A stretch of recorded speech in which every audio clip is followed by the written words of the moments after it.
Inshallah ta'ala, in this video, I would like to very swiftly touch on 10 common mistakes made whilst reading Surah Al-Fatiha.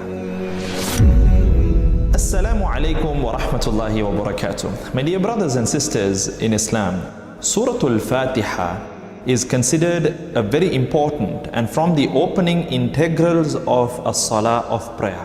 We read it regularly on a daily basis in every single prayer. And this integral, you have to bear in mind that if one were to make a mistake whilst reading it, and if the mistake were to lead to the meaning being distorted, that would render the Surah Al-Fatiha as invalid, and in turn would render the entire salah, the entire prayer, as being invalid. May Allah subhanahu wa ta'ala protect our prayers. We put in a lot of effort to pray, and we hope and we pray that our prayers be accepted by Allah subhanahu wa ta'ala. So for that, we must ensure that we fulfill the rights of prayer, the rights of reading Surah Al-Fatiha. And that's why it is important for us as believers to work on improving our recitation of the noble Quran, starting off with Surah Al-Fatiha. So inshallah ta'ala, in this video, I would like to very swiftly touch on 10 common mistakes made whilst reading Surah Al-Fatiha. Common mistake number 1. In the ayah, Bismillahir Rahmanir Rahim, people tend to read it as Bismillahir Rahmanur Rahim, which is a mistake. There is a kasra under the noon, and the right way to read it, Bismillahir Rahmanir Rahim, and not Bismillahir Rahmanur Rahim. Mistake number 2. Alhamdulillahi Rabbil Alameen. In that ayah, people tend to read it at times as Alhamdulillahi Rabbil Alameen, as in they go on to put a sukoon on top of the dal in Alhamd, whilst there's no sukoon there. It's actually a dhamma, where you make the do sound. So the right way to read it, Alhamdulillahi Rabbil Alameen. The wrong way that some people tend to read it, Alhamdulillahi Rabbil Alameen, which needs to be corrected. Mistake number 3 now. Maliki Yawmiddin. Some people tend to read it again with a sukoon. Malik Yawmiddin. You know, so much to the extent that at times even they are not able to notice it.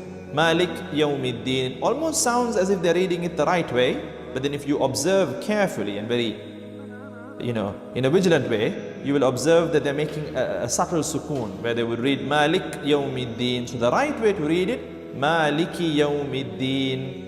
And some people also tend to drag the word Maliki unnecessarily, where they would say Maliki Yawmiddin, which is also not right.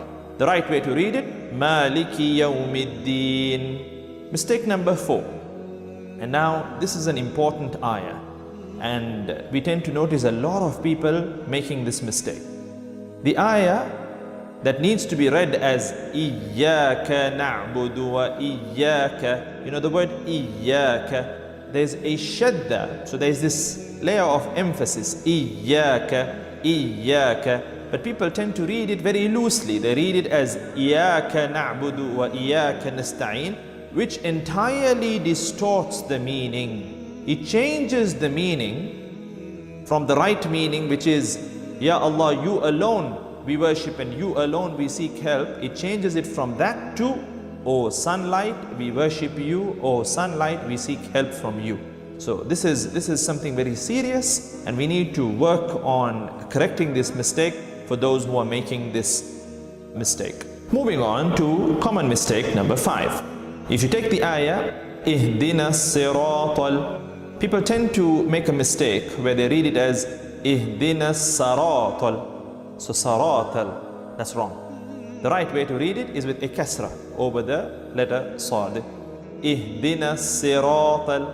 And then the ra too, some people tend to read it as Ihdina sira, flat mouth, whilst it needs to be read round mouthed.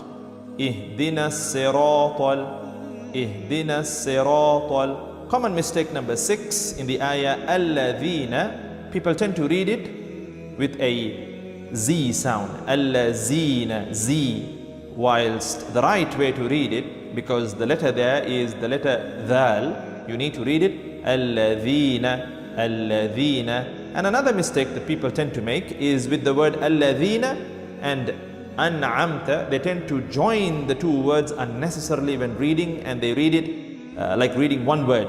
Alladhina an'amta, alladhina an'amta. The right way to read it, alladhina an'amta. So basically, alladhina an'amta alayhim, alladhina an'amta. First hamza and then ayn.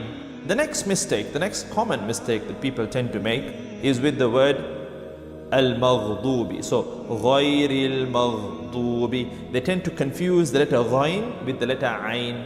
So they tend to read it ghayril ma'dubi, which is wrong. The right way to read it, ghayril maghdubi, ghayril maghdubi. And then the word dubi, al-maghdubi, the part dubi, they tend to read it as lubi at times, or dubi with a dal or a lam, whilst the right way to read it is with the letter dad. So ghayril maghdubi alayhim. And the last mistake towards the end of the surah that people tend to make is with the word waladda. So there at times it is read as walad with a dal, or walat with a ta.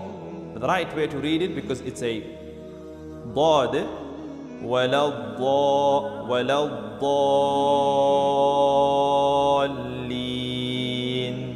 So ghayril maghdubi alayhim waladdallin. So as you can see, there are common mistakes that we tend to make when reading Surah Al-Fatiha. And given that Surah Al-Fatiha is an integral, it is upon us, it's a work in progress, and it is upon us to improve our recitation of Surah Al-Fatiha. Bismillahir Rahmanir Rahim.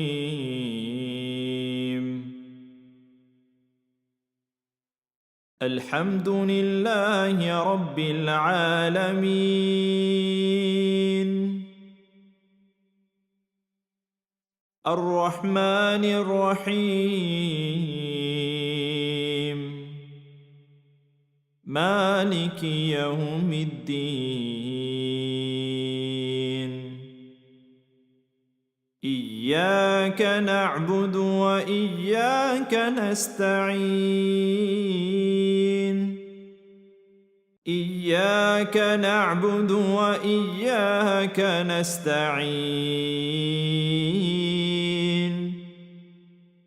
اهدنا الصراط المستقيم. صراط الذين أنعمت عليهم غير المغضوب عليهم ولا الضالين.